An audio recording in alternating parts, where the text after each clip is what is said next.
Ashwini Gujral, 54 points up for the Nifty and still looking strong. Well, what we are not mentioning is CNX IT, which is down 100 points.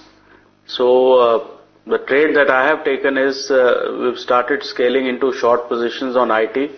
If everybody is in IT still, I don't think too many people have shifted out. Then, the IT index has some way to go down. Meanwhile, there are other stocks which are moving up.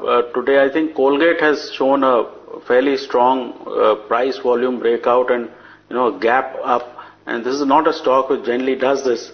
So the chances are somebody has come in and, put in a large order early in the morning. Meanwhile, today, also two-wheelers and telecom is now playing some sort of catch-up.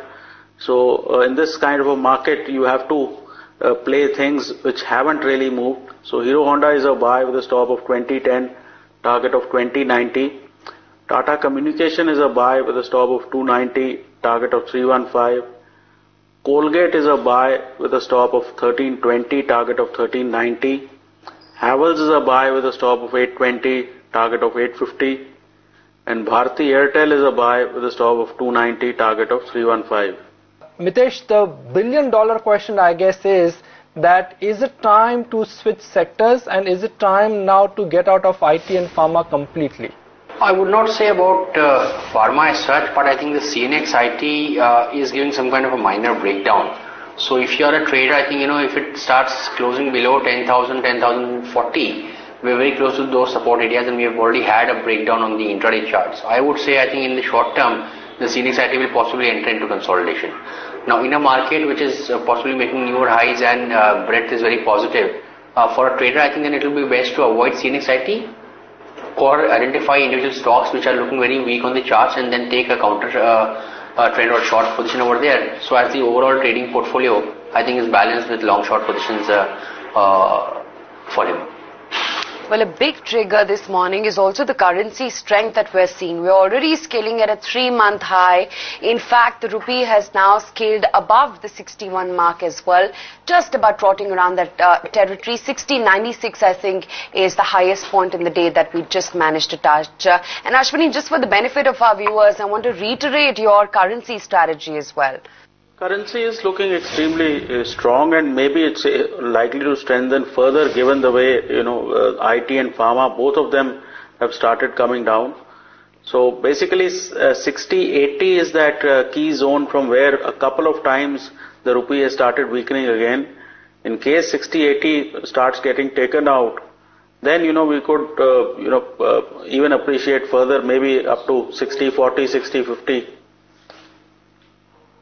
Ashwini, the other question which we are debating is that IT is looking weak, but what is the next port of call for large cap IT stocks? Could they correct 10%, 15%, or the correction will not be very big? See, correction has nothing to do with fundamental merits of anything. If IT corrects 15%, that does not mean IT is a bad sector or, it has lost its mojo.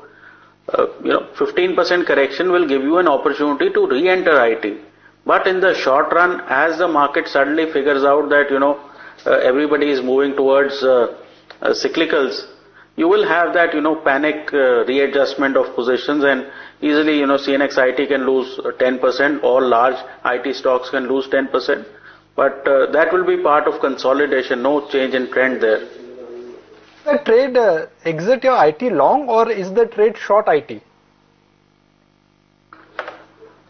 The trade, when you say trade, I mean for the next 4 or 5, 6 days, we have taken short positions on the CNX IT. So chances are that, IT index could depreciate while cyclicals could move up. And that is the reason I was saying that Nifty may not have that kind of great upside. Because if IT starts to come down, then the problem is that we have a counter pressure also.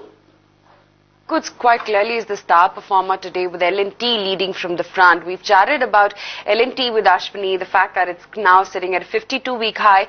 But Ashwini, the other two moving parts, Bharti, the March futures are already up about almost 4%. And ICICI Bank, which was a big contributor to the market move yesterday. And today, too, ICICI Bank is at 1168 thereabouts.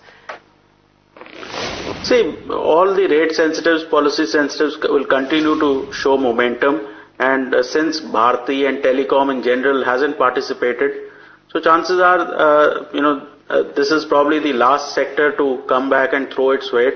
So that's not surprising. So hence you would sell TCS for the day and buy Bharti, although that does not make sense fundamentally.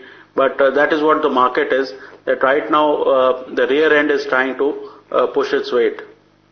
Okay, L&T is the real big story. Let's revisit that Citi report on L&T, because Citi is making interesting points today. They've upgraded the price target for L&T from 1100 to 1350. This is a big upgrade. This is coming despite a 50% run up in L&T. And Citi is making a point that for L&T, global growth, domestic growth, and the fact that they've gained market share, from small construction companies could be the driving factors going forward. And according to Citi, 20 times based on FY15 for L&T is attractive price to still buy into that stock. Mitesh, L&T is the big story. I may sound slightly repetitive with this one, but you can't take your eyes off that stock. Totally. I think, capital goods has done extremely well. And if you recall our earlier discussion, I think we have talked about targets of 1320, 1325 for L&T. So I would not be surprised to see the stock hit those levels in the next few weeks.